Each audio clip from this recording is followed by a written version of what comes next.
Je veux t'adorer,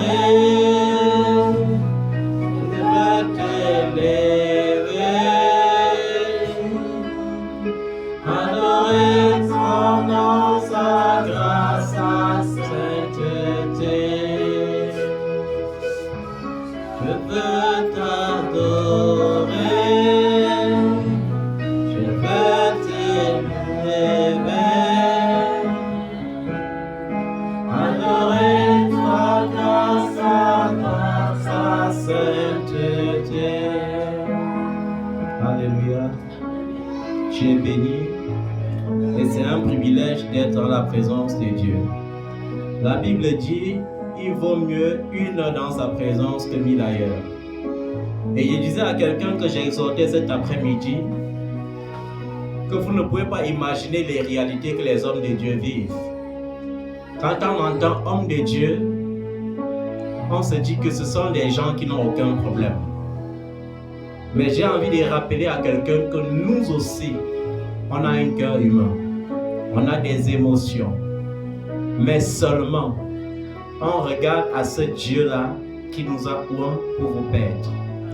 C'est pour ça que plutôt que de nous lamenter, parce que nous savons que si un homme de Dieu raconte ses problèmes aux hommes, les hommes seront encore plus brisés et découragés. Est-ce que vous imaginez qu'il y a des temps de pleurs dans les vies des hommes de Dieu? Des temps où l'homme de Dieu passe des nuits blanches, pas parce qu'il manque de sommeil, mais parce qu'il est bouleversé. Son cœur est rempli de tristesse, il pleure devant son Dieu. Mais combien de personnes imaginent cela? On les voit toujours souriants. Mais je vais vous dire la vérité, nous avons aussi des problèmes. Ce n'est que lorsqu'un décès arrive dans la vie d'un homme de Dieu qu'on se rend compte de la fragilité des hommes de Dieu. Nous avons vu et nous savons que nous sommes dans un monde qui parle. Dans un monde où chacun dit ce qu'il veut. Mais comme disait l'apôtre Paul, que les gens parlent de Jésus dans la sincérité ou dans les amusements, le plus important c'est que le nom de Jésus soit prêché. Donc peu importe le mobile de l'évangile, le plus important c'est que les gens connaissent le nom de Jésus. Et nous voulons prier le Seigneur pour qu'il accorde la grâce de fortifier Marcelo Tunassé. Moi je ne le connais pas de façon très rapprochée. Je l'ai vu pour la première fois quand le pasteur Kédi Timothée, le pasteur Kilidje Donné l'avait invité au Palais des Sports. J'ai eu l'occasion de le saluer à distance parce que je ne voulais pas briser le protocole.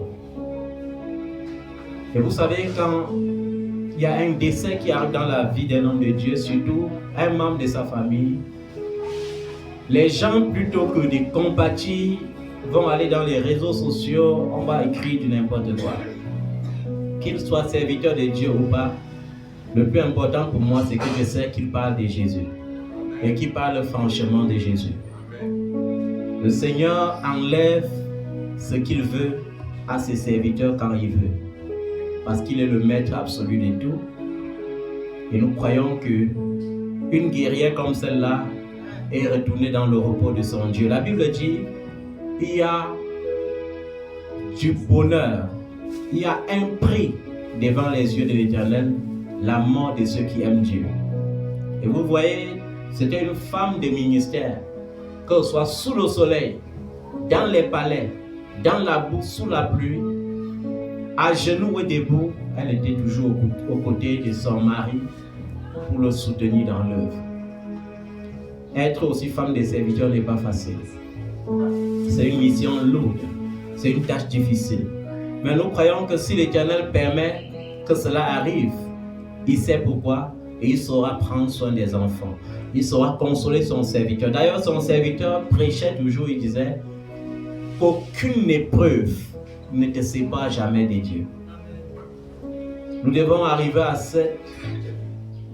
ce niveau où rien ne peut nous séparer de l'amour de Jésus-Christ.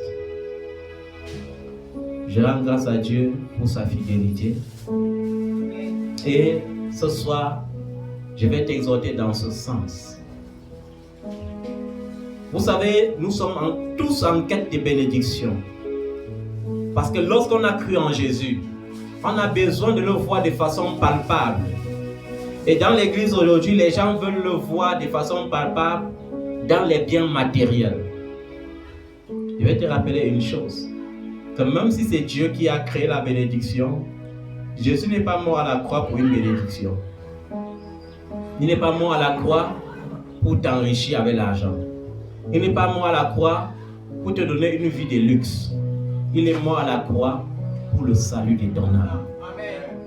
Ce n'est que lorsque tu as compris réellement que Jésus est mort pour le salut de ton âme que tu peux être fier. Parce que le trésor le plus grand, la richesse la plus inestimable, c'est la vie éternelle. Jésus s'est sacrifié pour te donner la vie éternelle. Alors il faut que tu cesses de courir après ce qui va prendre les ailes. Je disais à quelqu'un un jour, il est bien vrai que c'est beau d'être milliardaire. Mais imagine que pendant que tu amasses le milliard, tu oublies ce qui est vertueux, ce qui est important, ce qui est primordial. C'est-à-dire prendre soin des enfants, leur donner l'éducation qu'il faut. Et qu'à la fin, tu te retrouves avec tes milliards et que les enfants sont des brigands. Et que ton argent va servir pour les cures de désintoxication. Et que ton argent va servir pour les amener chez les psychiatres. Est-ce que tu seras heureux? Ça sera un malheur.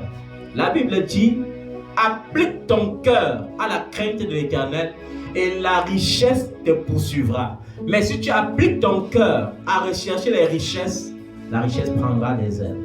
Vous savez, nous sommes dans un monde où les gens servent Dieu pas par motif de plaire à Dieu parfois. Surtout nous les enfants de Dieu. Parfois les païens sont même sincères dans ce qu'ils font plus que nous-mêmes. Un païen, lorsqu'il veut boire sa bière, il ne se cache pas, il n'est pas hypocrite.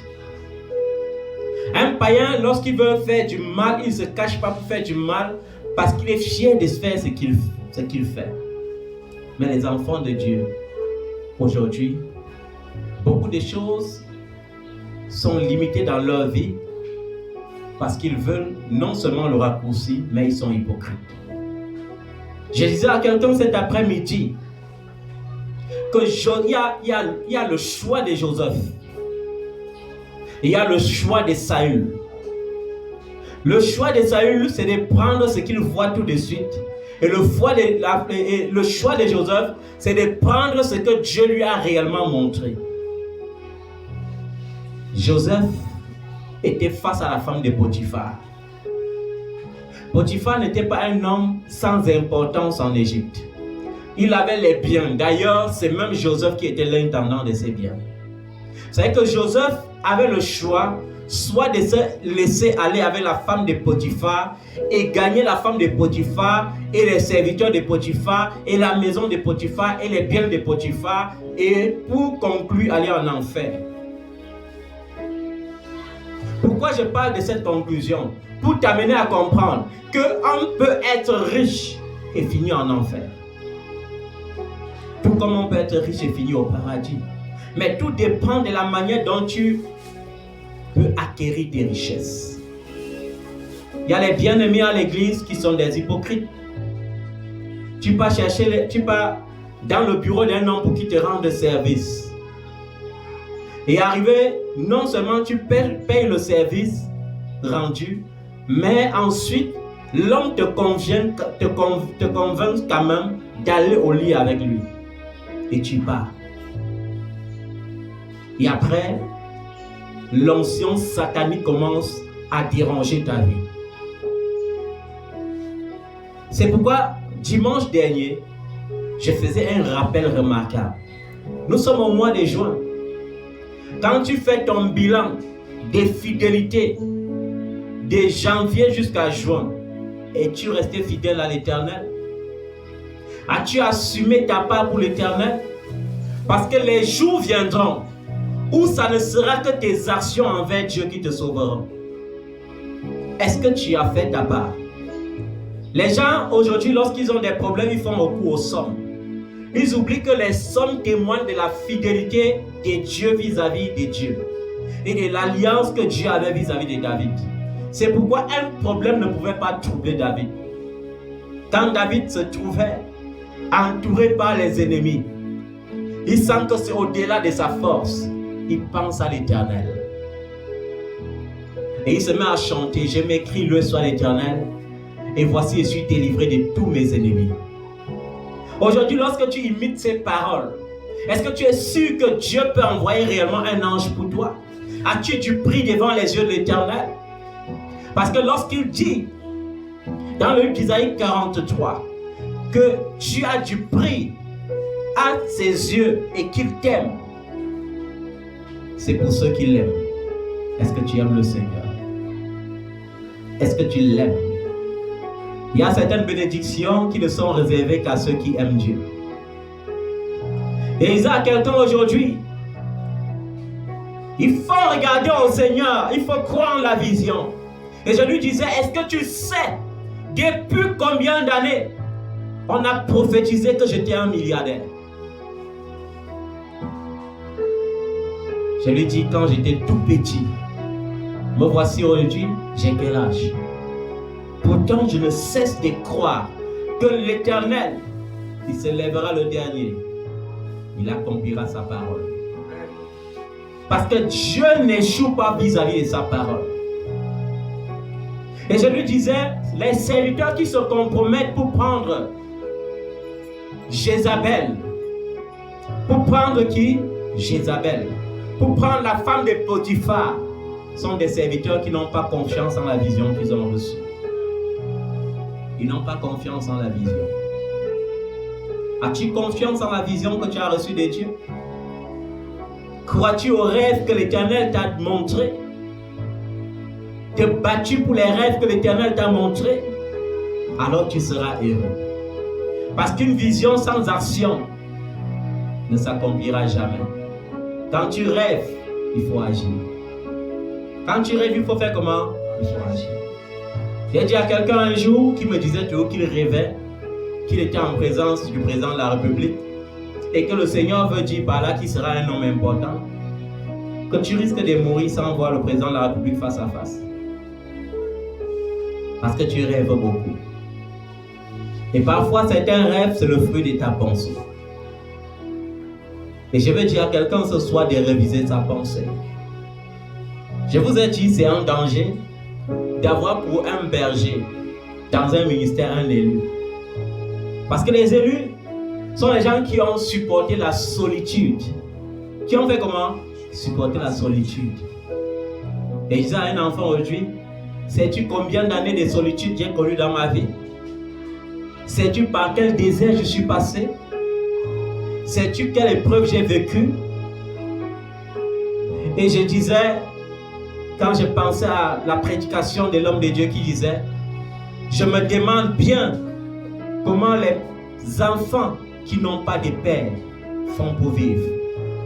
Et je disais, si tu pouvais savoir que je n'ai pas vécu dans une même maison avec mon père jusqu'à ce qu'il meure. Si tu pouvais imaginer que le serviteur qui est conseillé aujourd'hui, conseille les gens sans avoir reçu les conseils d'un parent quelconque.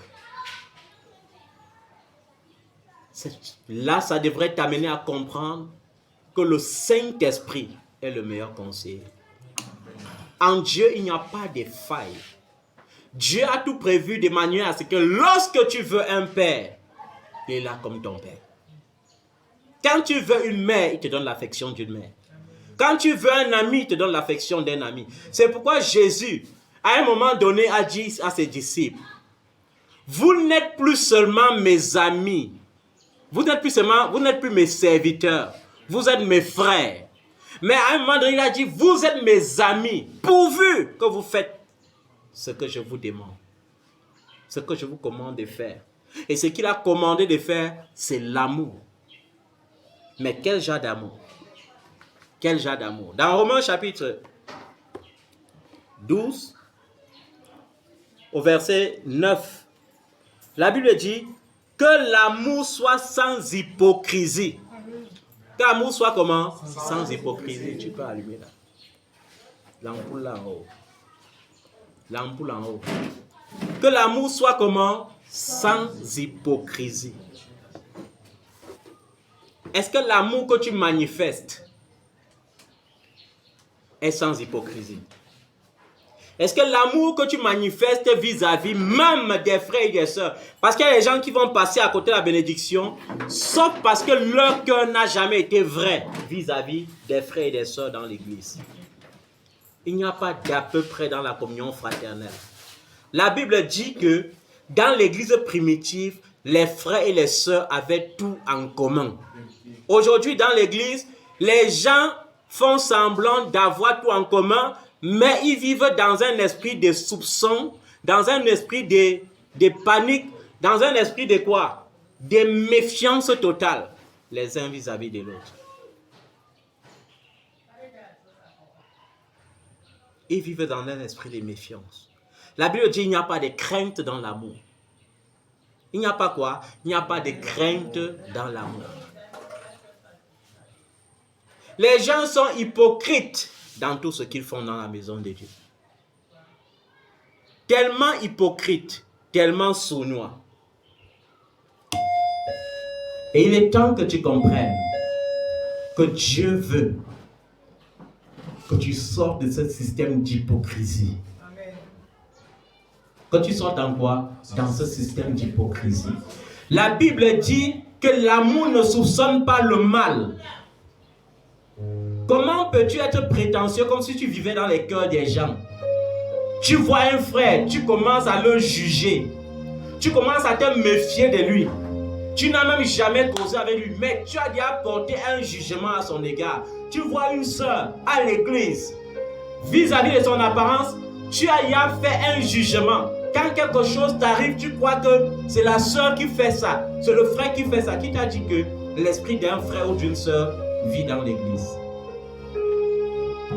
C'est l'esprit de Jésus-Christ qui vit dans l'église. L'amour ne soupçonne aucun mal.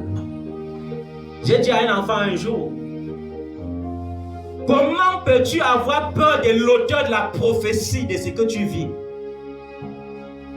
Parce qu'à cet enfant, j'avais dit, sans même connaître son histoire, il faut que tu tombes enceinte maintenant. C'est le moment favorable. Et je ne connaissais pas son histoire. Et son histoire, c'est qu'elle avait essayé des années et n'arrivait pas. Au point que dans sa famille, on s'inquiétait même. Mais sous l'action prophétique, elle a conçu. Et le jour qu'elle accouche, elle ne veut pas informer à l'auteur de la prophétie. Quand l'auteur de la prophétie est au courant, elle hésite à envoyer la photo. Vous voyez comment les gens limitent. Dieu te donne quelque chose au travers de quelqu'un. C'est que Dieu peut aussi protéger la chose au travers de la personne. Or, il suffisait seulement d'envoyer la photo et une déclaration et ça s'attache à la vie de l'enfant. Vous voyez comment parfois, il est même préférable de laisser certaines personnes dans leur boue. Parce qu'il y a certaines personnes que lorsque tu tires de la boue, ils t'enfoncent dans la boue. Et j'ai été en proie à ces genres d'enfants. Dans mon ministère, j'ai été en proie aux enfants qui ont pensé dans leur système. Dans leur système de pensée, ils m'ont réduit en un genre de père qui doit être dépendant. C'est-à-dire que si tu es un de père qui n'arrive pas à manger comme tu veux, c'est très bien. De temps en temps, ils vont venir te donner à manger. Si tu es le genre de père qui n'arrive pas à bien t'habiller, c'est très bien. De temps en temps, ils vont te donner un habit. Et vous savez, lorsqu'un homme Dieu n'est pas encore béni et qui n'a pas encore reçu sa part de Dieu, il est obligé de porter le job à l'art. Parce que tu n'as pas l'argent pour coudre selon la forme que tu veux. Tu es obligé de prendre alors selon la forme qu'on te donne. La pensée. Que l'amour soit sans hypocrisie. Que l'amour soit comment? Sans hypocrisie.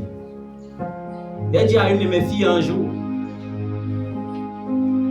que lorsque tu t'es connu, tu avais dit arrêter d'accoucher. Je dis oui. Mais lorsque tu t'es connu, j'ai déclaré que tu peux encore accoucher. Tu as même douté et tu as accouché. Tu as accouché 1 et tu as accouché 2. Et aujourd'hui, tu n'arrives pas à éduquer les enfants là. Vous savez, je rends grâce à Dieu pour une chose.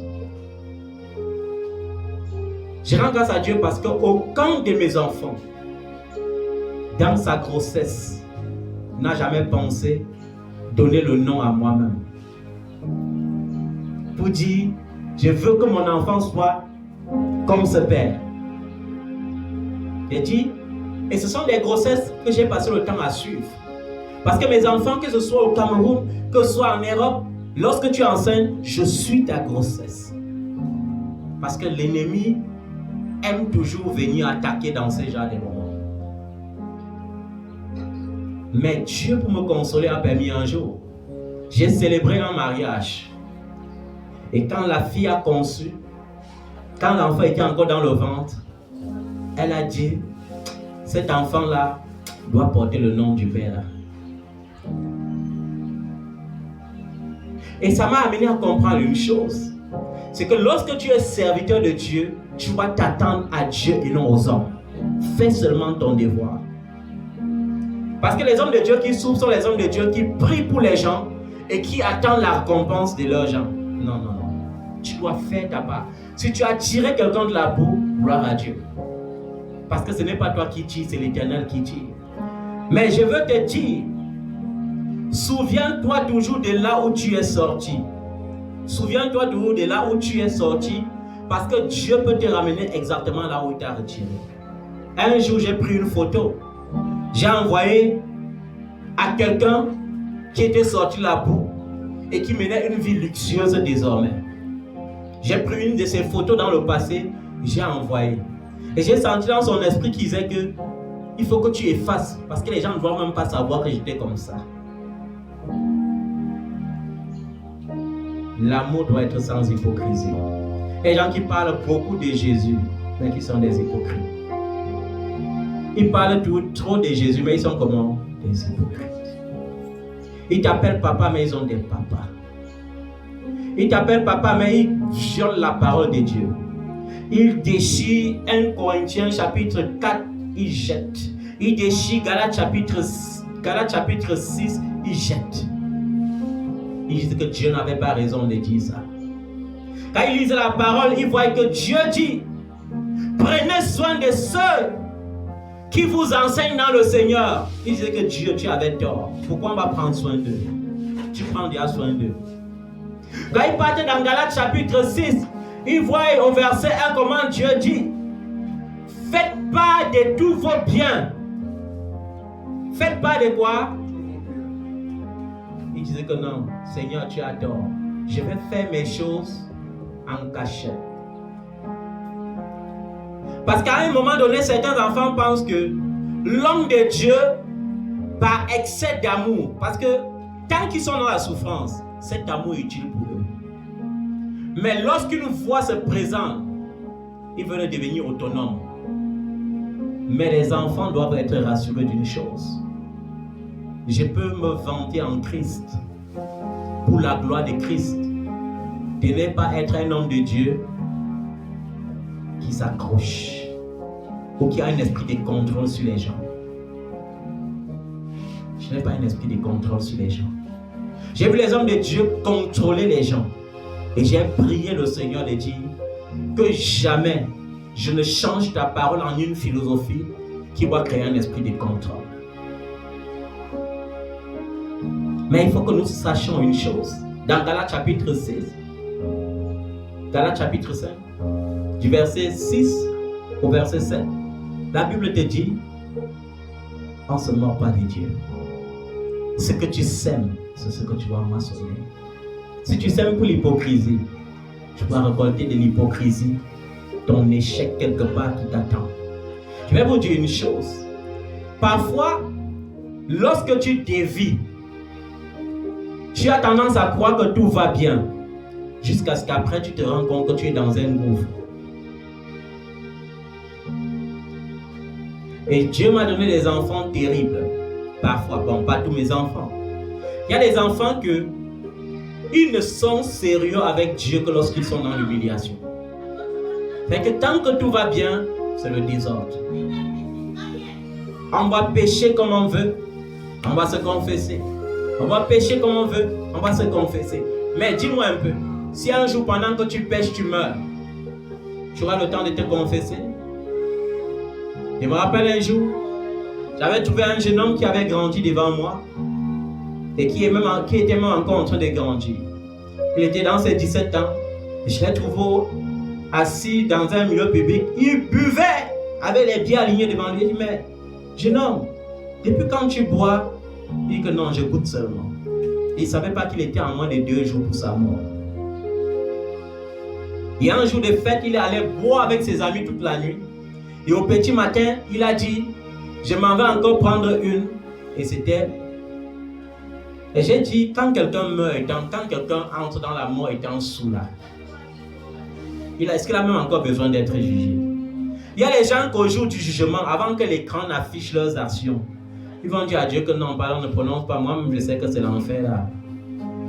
Que non, laisse-moi j'entre une fois.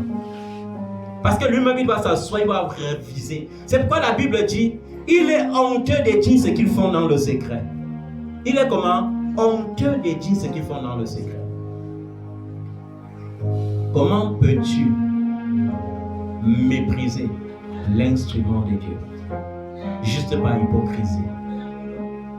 Comment? Comment ça se fait?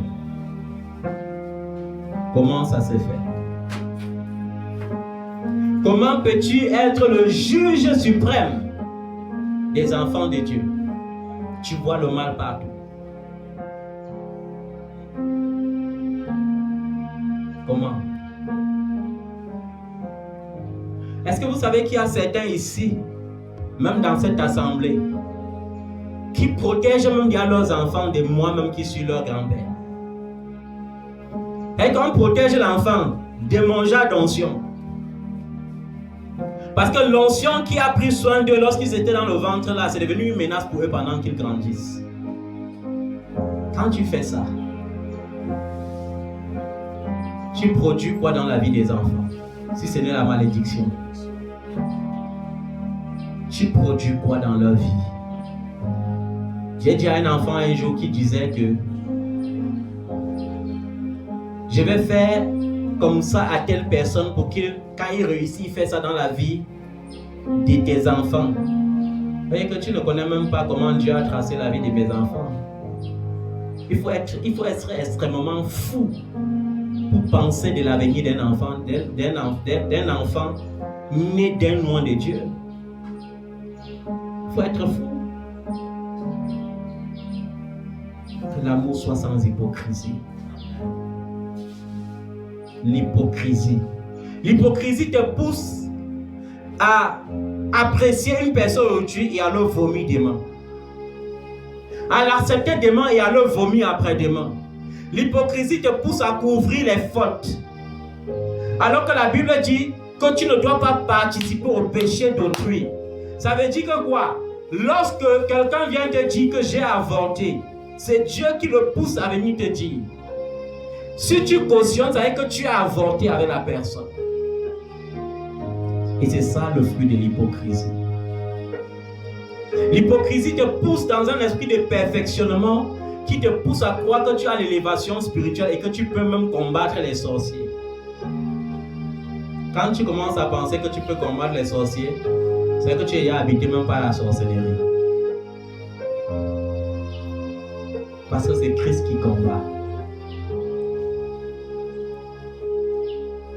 L'hypocrisie spirituelle te pousse à t'enfoncer dans des combats qui vont te dépasser. Il y a un fils que vous ne voyez pas, mais c'est quand même un fils. Je l'ai baptisé, je ne le renie pas. Mais la Bible me dit formellement que si je le renie, Dieu va le régner. Et je lui ai dit un jour, fils, tu es dans la zone rouge. Actuellement, tu es dans la zone rouge. C'est que si on s'amuse même comme ça, un jour on entend mort subite. C'est que si on s'amuse comme ça, là, tu vas te retrouver dans la boue. C'est que si on s'amuse un jour, on va te retrouver encore en train de fumer le chanvre. Parce que tu seras retourné dans tes vomissures. L'hypocrisie spirituelle te pousse à te comparer, à ne pas supporter les blâmes. Il y a des enfants ici à l'église que lorsque je les blâme, ils fuient directement. Vous savez pourquoi ils fuient? Parce qu'ils disent, moi que les gens voyaient comme étant déjà grand spirituellement, papa vient me blâmer comme un enfant. La Bible dit que tu es un insensé. Celui qui déteste la réprimande déteste son âme. Et c'est ça l'attitude que Satan avait dans le ciel. Toujours en train de se comparer au trône de Dieu. Toujours en train de vouloir s'asseoir sur le trône de Dieu. Et c'est la même chose dans l'église aujourd'hui. L'hypocrisie. J'ai regardé les religieux qu'on critique. J'ai vu qu'ils sont même plus qualifiés que les gens qui se disent réveillés. J'ai regardé l'église pentecôtiste. J'ai pleuré amèrement à cause de l'hypocrisie. L'hypocrisie chez les leaders, l'hypocrisie chez les chrétiens. L'hypocrisie dans les enseignements. Un homme de Dieu t'invite, il te dit ce que tu vas enseigner. Parce qu'il a peur, il a maintenu le peuple de Dieu dans une philosophie mensongère. Il a peur que tu vas venir prêcher le contraire. C'est pourquoi il s'invite entre eux.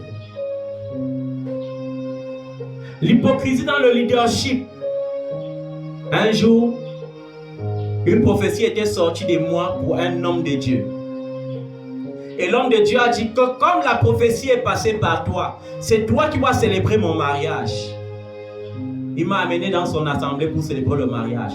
Quand il était au pupitre, j'ai vu toute une bande de serviteurs de Dieu en train de conspirer, de murmurer, de chuchoter et de dire, un enfant comme celui-là, on le prend pour venir nous écraser. On le prend pour venir lui donner le micro sur le pupitre. On le prend pour venir bénir le mariage. Et pour leur montrer que l'Esprit de Dieu voit partout.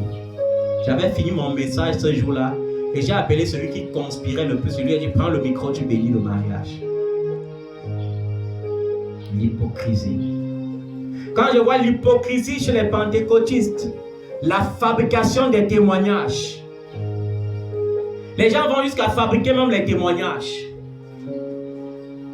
On peut payer les médecins pour signer les partenariats, que le médecin délivre les ordonnances que telle ou telle maladie chronique qu'on n'a pas pu soigner. Et l'homme de Dieu vient faire le théâtre, il impose les mains, on tombe après, on applaudit. Jésus m'a délivré. De qui se moque-t-on? J'ai peur quand ce jour-là au ciel, la voix dira fortement, je ne te connais pas. Seigneur, j'ai guéri les malades en ton nom, je ne t'ai jamais envoyé. Seigneur, j'ai fait les miracles en ton nom, je ne t'ai jamais envoyé. Parce que la vérité, c'est que le nom de Jésus-Christ produit les miracles. Quand vous lisez les évangiles, qu'est-ce que les disciples disent à Jésus? Seigneur, on a vu quelqu'un là-bas qui ne marche pas avec nous, mais qui prêche en ton nom. Quelqu'un qui ne fait pas comment? Qui ne marche pas avec nous, mais il prêche en... Jésus a dit, laissez-le faire. Car une maison ne peut pas être divisée. Une maison ne peut pas être comment? Divisée. C'est-à-dire que même si tu prononces le nom de Jésus, juste pour t'amuser, ça a de l'impact. C'est pourquoi certains miracles étonnent même certaines personnes. Il dit pour la première fois, au nom de Jésus, quelque chose se produit. C'est le nom de Jésus qui produit le miracle. L'hypocrisie. L'hypocrisie pour attirer la foule. Une foule remplie d'ignorance. Une foule qu'on amasse. Et la plus grande hypocrisie que le monde est en train de connaître. Et j'ai peur que certains de vous ne tombent dans le piège. C'est le piège de l'écuménisme. Qui connaît ce qu'on appelle l'écuménisme? L'association de plusieurs obédiences religieuses. Ça veut dire on veut former une église où les protestants, les luthériens, les catholiques, les musulmans vont faire seulement une seule église. Et le monde ne comprend pas que c'est pour accueillir l'antéchrist. Et c'est bien dommage. Est-ce que vous savez que dans le sondage, il y a au moins 500 millions qui adhèrent à l'écuménisme? 500 millions de chrétiens qui ont adhéré à l'écuménisme. Est-ce que vous êtes conscient qu'à un moment donné, on doit imposer l'écuménisme? Allez sur ma page Facebook, vous allez voir comment on invite tous les hommes de Dieu à être connectés sur un forum appelé Forum de prière. Tu vois la liste de tous les prophètes, la liste de tous les apôtres. Et on dit oui, on sait que vous êtes vraiment le visionnaire de la mission évangélique internationale, mais on veut que vous cliquiez dans ce lien parce qu'on veut que vous soyez tous là. Et j'ai dit, tant que le Père ne m'envoie pas, je ne vais nulle part. Il vaut mieux recevoir des coups et entrer au ciel que d'éviter les coups et aller en enfer. Plusieurs, par hypocrisie, vont accepter la vie de confort. Plusieurs, par hypocrisie, vont fuir la tribulation et manger une part de gâteau pour aller en enfer par la suite. L'hypocrisie. La Bible te dit que l'amour soit sans hypocrisie. Ton amour, c'est quelle forme d'amour? C'est quelle forme d'amour que tu pratiques? Ayez le mal en horreur. Ayez le mal en quoi? En horreur. Attachez-vous au bien. Par amour fraternel, soyez pleins d'affection les uns pour les autres. Aujourd'hui, chacun veut faire comme le Koba. Vous savez ce qu'on appelle Koba, non? Les oies. Quand l'oie te voit pour t'effrayer, il fait comment? Il gonfle les ailes, non? Personne ne peut entrer au ciel avec les ailes. On va te tailler, tu seras droit comme l'aiguille avant d'entrer au ciel. Tu ne peux pas. Chacun refuse de s'humilier. Refuser de s'humilier signifie refuser la croix. Refuser de s'humilier, Dieu dit, refuser la mort.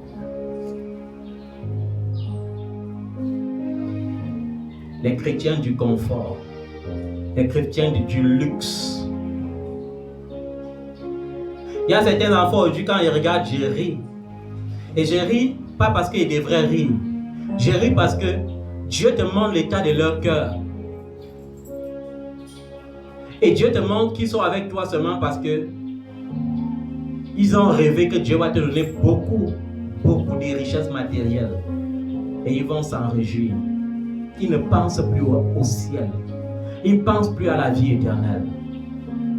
Je me souviens toujours, et cela devrait être un témoignage pour les anciens enfants qui avaient vécu cela. Comment, quand une sœur était dans les lobbies, tu étais son fidèle papa. Mais quand le Seigneur l'a tiré des lobbies pour la mettre dans une maison, il l'a fait grandir. Elle a honte de ta présence. Quand tu arrives devant sa famille, au lieu de dire bonjour papa, comme elle a l'habitude de t'appeler, elle dit bonjour pasteur. De cet enfant qui avait osé un jour dire, je veux ma lettre de recommandation. Parce qu'il veut aller dans cette église où il y a la foule. Sans mesurer les conséquences. Il y a des enfants qui te chagrinent que lorsque tu te couches pour dormir, quand leur nom passe devant ta pensée, tu te sens chagriné parce que tu es obligé d'intercéder pour que Dieu ne les fouette plus. Parce que toi-même tu dis que je suis fatigué, qu'ils vivent les mêmes échecs chaque année. Et vous savez que Dieu parfois pour nous punir fait échouer nos enfants. Dieu parfois pour nous punir fait comment?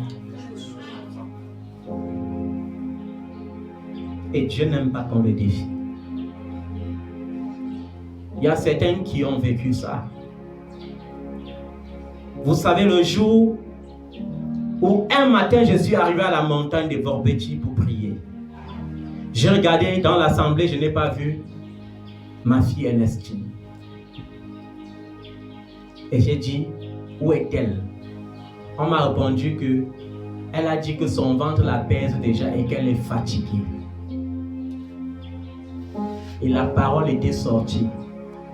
Allez lui dire que comme son ventre pèse là, elle va venir encore ici là, au moins 2 semaines avant d'accoucher. Ça veut dire qu'il fallait que ça te pèse maintenant en ma présence. Et la parole s'était accomplie. On ne joue pas avec le Seigneur. On ne joue pas avec le Seigneur. Tu ne peux pas mépriser la main qui t'a tiré de la boue. Je rends grâce à Jésus-Christ parce qu'au début, j'étais physiquement comme lui-même. Vous savez, quand on décrit le diable dans le livre, c'est quel livre? Ézéchiel. On le décrit comme l'astre brillant. Comme quoi? L'astre brillant. Mais quand on décrit Jésus, dans Luc d'Isaïe, on dit que quoi? Il n'avait rien qui pouvait attirer les regards d'un être humain. Il n'avait rien. Vous savez que son apparence physique là, ça ne pouvait pas attirer quelqu'un. Et ceux qui connaissent mon ancien physique, j'étais pas mince, j'étais maigre. J'étais comment? Et dans ma maigreur, je servais le Seigneur. C'est pourquoi lorsque le moment est venu pour moi de prendre le poids, j'ai pris le poids en 1 mois. Au point que ceux qui m'ont vu 1 mois après, 1 mois avant et après ne me remarquaient pas. Et l'histoire du poids, c'est qu'un enfant est venu au Cameroun et a ouvert sa bouche et a dit « Hé papa, je ne savais pas que tu étais petit de corps comme ça. » J'ai dit « Hé Seigneur, il fallait que je suis encore trop petit que comment ?» J'ai demandé l'onction du poids. C'est pourquoi lorsque j'ai pris du poids, ça a inquiété les gens. Au point que je suis même allé à l'hôpital parce que moi-même, j'étais devenu inquiet. Que comment quelqu'un peut quitter de 60 kilos à 72 kilos en 1 mois.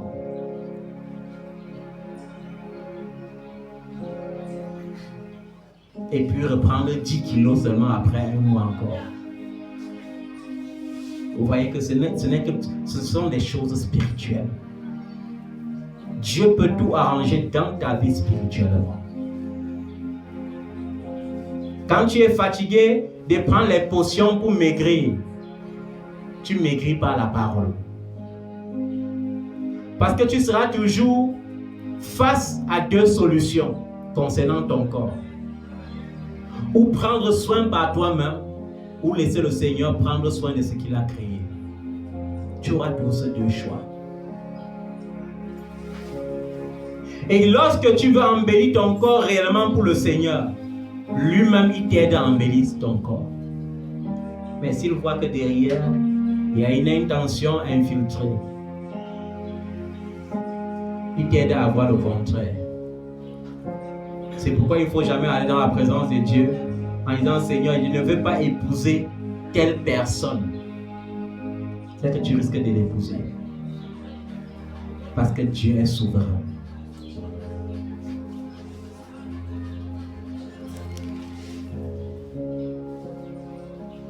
Par amour fraternel, soyez pleins d'affection les uns pour les autres et rivalisez d'estime réciproque. L'estime que tu as à avoir vis-à-vis de ton frère doit être l'estime que ton frère a vis-à-vis de toi. Alléluia. Amen. Je rends grâce à Dieu parce que je prêche ce genre de choses. Parce que quand je m'assois et fais le scan de la vie de mes enfants, je les observe comme ça, je vois l'état de leur cœur. Je dis Seigneur, aie seulement compassion. Aie seulement compassion. Parce qu'il y a des pensées bizarres dans leur cœur. Des pensées bizarres dans leur cœur. Parfois tu te demandes si c'est même possédé. Parce que tu dis Seigneur, qu'est-ce que je n'ai pas fait? Est-ce que je n'ai pas enseigné? Est-ce que je n'ai pas prêché l'amour? Ou bien j'ai mal prêché l'amour? Ayez du zèle et non la paresse. Soyez fervents d'esprit et servez le Seigneur. Réjouissez-vous dans l'espérance et soyez patients dans la détresse. On a dit d'être comment? Patient dans la détresse. Parce que la détresse peut exister. Le genre d'évangile qu'on vous prêche en disant que la détresse ne peut pas exister, ce sont des hérésies. La Bible dit, le malheur atteint souvent le juste, mais Dieu l'en délivre toujours. L'éternité n'est même pas ici-bas. Comment tu peux aller prier devant Dieu que il faut que ta mère vive encore 200 ans?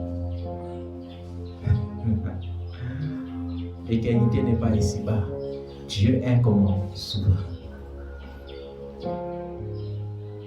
Je vais encore t'exhorter en ce mois de juin. Parce que ton futur en dépend. De t'humilier véritablement devant le Seigneur. D'être vrai envers le Seigneur. Nous ne devons pas être vrais seulement envers le Seigneur, mais être vrai envers nous-mêmes, être vrai envers notre prochain. Pour ne pas nous embrasser comme des gens qui ont le couteau derrière le dos. Parce que lorsque tu as quelque chose contre ta soeur, lorsque tu as quelque chose contre ton frère, tu ne lui dis pas et tu l'embrasses et tu souris. Tu es un hypocrite. Tu es un hypocrite. Parfois, nous les hommes de Dieu, on est obligé de les voir comme ça et pleurer en silence. Et de dire, Seigneur, laisse ton Saint-Esprit les convaincre du péché. Laisse ton Saint-Esprit les convaincre du jugement. Laisse ton Saint-Esprit les convaincre de ta justice. Que l'amour soit sans hypocrisie. Et pour finir, je veux rassurer quelqu'un ce soir. Parce que je l'avais dit, en début de l'année, plusieurs prophètes à travers les nations et prophétesses ont prophétisé le malheur sur le Cameroun en cette année. Ils ont dit, il y aura beaucoup de massacres. Il y aura une guerre terrible. Yaoundé doit se gâter. Mais je sais, et je veux rassurer quelqu'un, Dieu n'est pas contre sa parole. Il y a les élus au Cameroun. Si Abraham, dans son intercession, avait dit à Dieu, et s'il s'y trouvait 2 élus, 2 justes à Sodome, Dieu n'allait pas détruire Sodome. C'est parce qu'Abraham s'était arrêté à 5. À quoi? Il n'atteignait pas 5. Dieu a compté, il y avait Lot. Il y avait sa femme. Il y avait ses 2 filles. Il savait que les 2 gendres de ses filles ne vont jamais les suivre. Ça faisait 4. C'est pourquoi il a dit détruisez.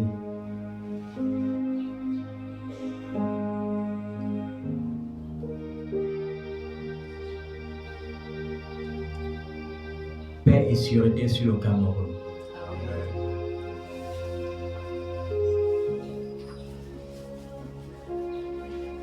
Je n'ai pas vu la guerre en 2024. Je n'ai pas vu le trouble. J'ai vu les cœurs mécontents.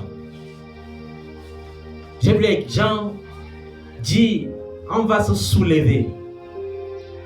Mais j'ai vu un vent passer pour calmer les cœurs. Et je sais une chose. C'est que Dieu m'a dit, prie pour la nation dans laquelle tu te trouves. Et dans cette nation, Dieu te fera du bien. Et lorsqu'il t'a élu pour les nations, tu es parfois obligé aussi de regarder les nations. J'ai repensé à la guerre qui est en Ukraine. Et j'ai dit, Seigneur, s'il te plaît, même si l'OTAN et les États-Unis ne trouvent pas cela facile, donne-leur de comprendre qu'il y a bouleversement géopolitique et qu'ils cherchent des solutions de paix. Parce que s'ils ne cherchent pas des solutions de paix, cette année ne finira pas. La Russie se sera emparée même jusqu'à Kiev. Il y aura trop de morts innocents qui vont s'ajouter aux morts innocents.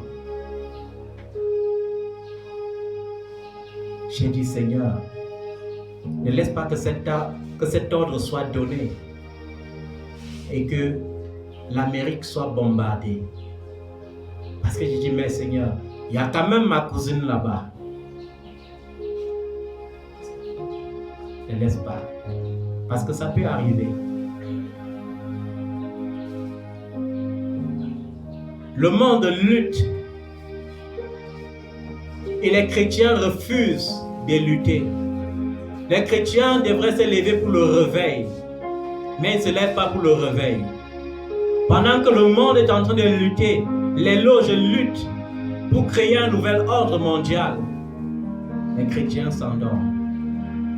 Mais gloire soit rendue à Jésus-Christ.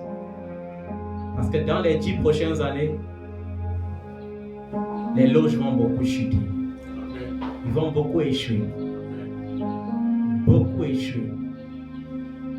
Parce que Dieu se servira des hommes politiques remarquables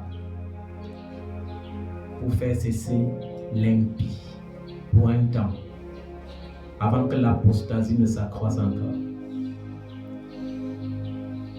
Et que l'Amérique le veuille ou non, ils vont comprendre que le G4, G5 doit se basculer. Et la France ne sera même plus parmi les 10 premiers. Ça sera impossible. Une chute libre. Mais que Dieu se souvienne qu'il y a aussi mes enfants là-bas. Une chute libre. La Chine sera un géant sur la terre. Un géant gigantesque. Les pays qu'on avait tous sous-estimés comme l'Inde vont dépasser le Japon. Économiquement parlant. Et je prie que le Seigneur fasse taire ces prophètes qui viennent toujours prophétiser selon les médias. Parce qu'ils sont en train de distraire le peuple par fantaisie.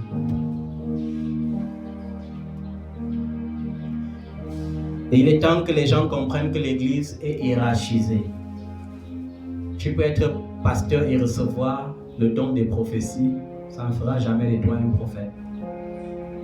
Tu peux être un apôtre et recevoir le don des prophéties, ça ne fera jamais de toi un prophète.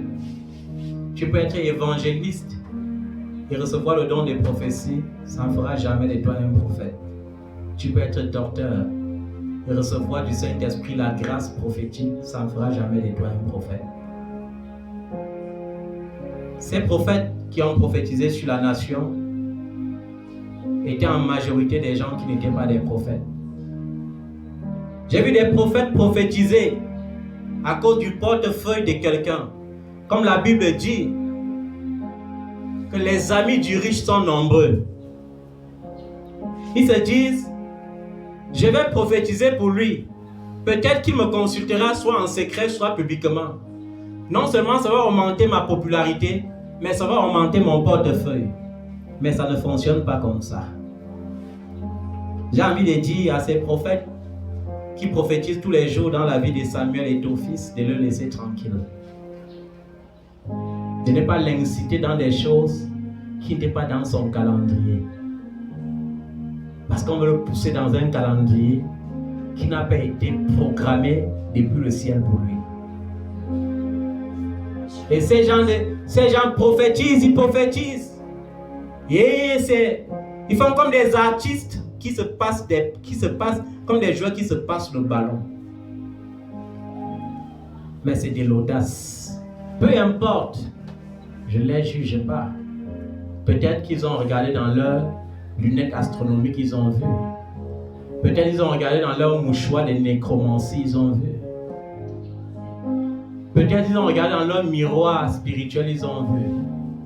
Mais le Saint-Esprit n'est pas un miroir spirituel. Le Saint-Esprit est Dieu.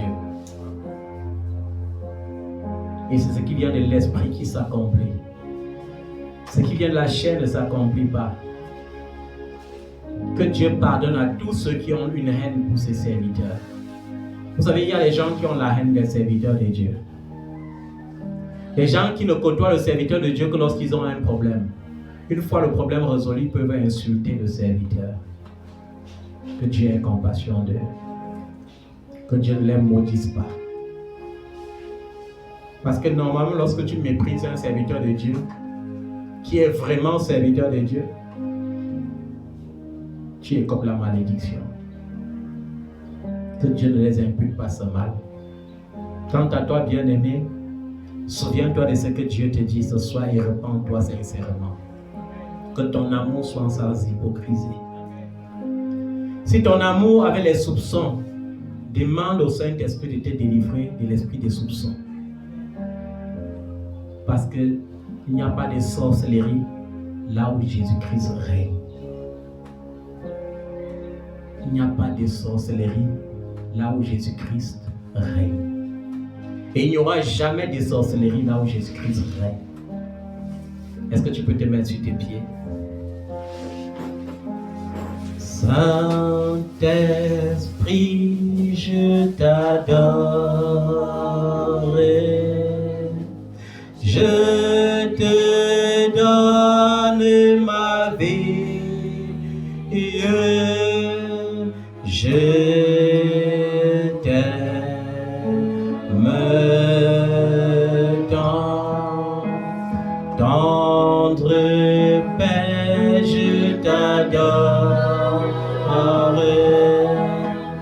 Je te donne ma vie. Je t'aime tant, consolateur, je t'adore. Je te donne ma vie. Je t'aime tant. Agneau de Dieu, je t'adore. Je te donne ma vie. Je t'aime tant. Je t'aime, je t'aime tant. Oui, je t'aime, je t'aime tant. Consolateur, je t'adore. Je te donne ma vie. Je t'aime. Oui, je t'aime. Oui, je t'aime. Oui, je t'aime.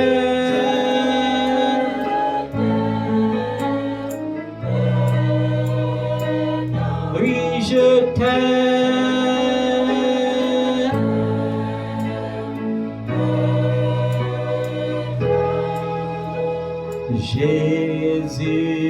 Jésus-Christ, je t'adore. Je te donne ma vie. Je t'aime tant. Oui, je t'aime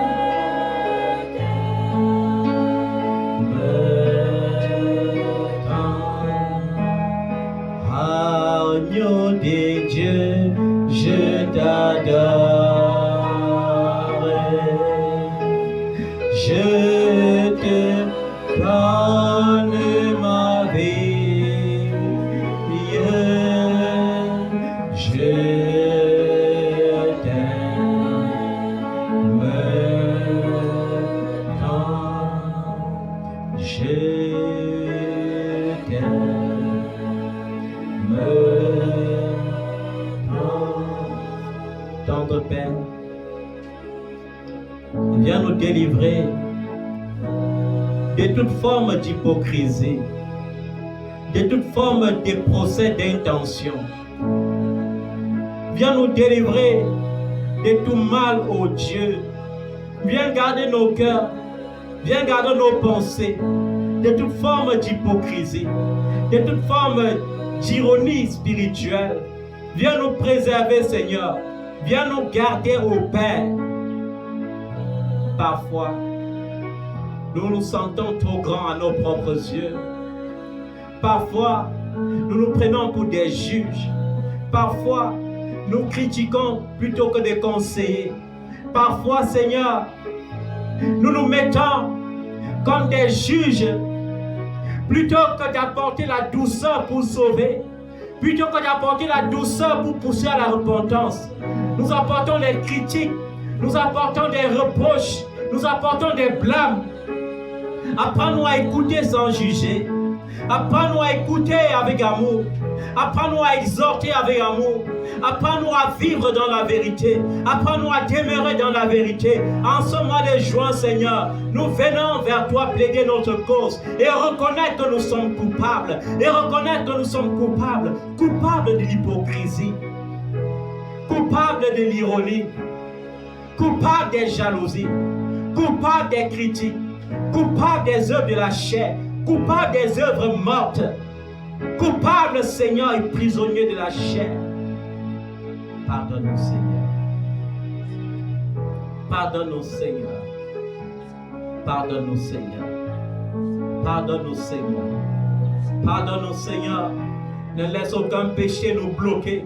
Ne laisse aucun péché empêcher ta gloire. Ne laisse aucun péché empêcher ta bénédiction. Ne laisse aucun péché empêcher ce que tu as promis depuis le début de cette année. Ne laisse aucun péché fermer le ciel. Ne laisse aucun péché comploter avec les esprits méchants dans les airs pour bloquer nos prières. Ne laisse pas, Père. Nous voulons nous battre, mais sans toi, nous ne pouvons pas. Car tout n'est que grâce. T'obéir, c'est la grâce. Te louer dans la vérité, c'est la grâce. Marcher dans la vérité, c'est la grâce. Ce n'est pas un mérite. Ce n'est pas le fruit d'un effort. C'est le prix de ta grâce. C'est pourquoi nous te supplions de nous accorder ta grâce. Nous te supplions, Père, accorde ta grâce dans ta bonté pour que nous tenions ferme. Accorde la grâce, Seigneur. Accorde la grâce, Seigneur. Brise la malédiction. Ne laisse pas le péché nous maudire au point que nous devenons des hommes qui subissent le rejet et l'humiliation. Ne laisse pas le péché nous envahir au point que nos bénédictions soient transférées à quelqu'un d'autre. Non, Père, ne laisse pas le péché triompher de nous. Tu as vaincu le péché. Tu as vaincu le monde. Ô Père, mon cœur saigne. Ô Père, mon cœur s'attriste. Mon cœur languit après ton amour. Mon cœur soupire après ton amour pour ton église. Mon cœur te supplie, tendre Père, prends pitié. Mon cœur est triste pour ton église. Mon cœur soupire après toi, ô Jésus. Père, mon cœur soupire, mon cœur languit après toi, après tes parvis, pour répandre, ô Dieu, mes complaintes devant ton trône, et te supplier, ô Père, d'avoir compassion de ton Église, d'avoir compassion à cause de tes élus, à cause de ton nom, à cause de ta fidélité. Tu ne nous as pas créés pour nous détruire. Tu ne nous as pas créés pour nous perdre. Tu nous as créés pour t'aimer, pour te servir, pour marcher avec toi jusque dans l'éternité. Ne laisse pas le péché nous dévier. Ne laisse pas le péché nous dévier. Ne laisse pas le péché triompher. Donne-nous encore aujourd'hui ta puissance. Donne-nous encore aujourd'hui ta puissance. Ta puissance pour triompher. Ta puissance pour marcher. Ta puissance pour dominer sur le mal. Ta puissance pour soumettre nos pensées. Ta puissance pour laisser ton esprit régner sur nous. Régner dans nos pensées, régner dans nos cœurs. Ta puissance pour marcher en esprit et en vérité. Pour prier en esprit et en vérité. Pour adorer en esprit et en vérité. Tendre Père, aie compassion. Laisse que ton sang crie plus fort que nos crimes. Laisse que le sang de Jésus qui nous a rachetés crie plus fort que nos crimes. Regarde, Seigneur. Oh, le Fils de l'homme. Regarde ses mains transpercées et aie compassion de nous. Regarde son côté percé et aie compassion de nous. Regarde ses pieds meurtris et aie compassion de nous, Père. Car ce souvenir reste à jamais devant ton trône. Le souvenir de l'amour qui nous a justifiés à la croix. Le souvenir de ton amour qui a justifié ton amour par le sacrifice de Christ à la croix. Seigneur, aie compassion. Aie compassion, Père. Viens nous guérir. Viens nous purifier. Viens nous laver. Viens nous sauver. Viens nous garder. Dans cette génération perdue. Dans cette génération qui va à la dérive. Dans cette génération qui va dans tous les sens. Dans cette génération remplie de turbulences. Seigneur, viens nous faire triompher des vents contraires. Viens car tu as vaincu les épreuves. Viens car tu as vaincu le monde. Et donne-nous de triompher encore avec toi et pour toi. Au nom de Jésus. Merci Seigneur pour ta fidélité. Merci pour ton amour. Merci pour ta compassion. Sois loué pour l'éternité. Au nom de Jésus-Christ. Amen. Est-ce que tu peux acclamer le nom de Jésus?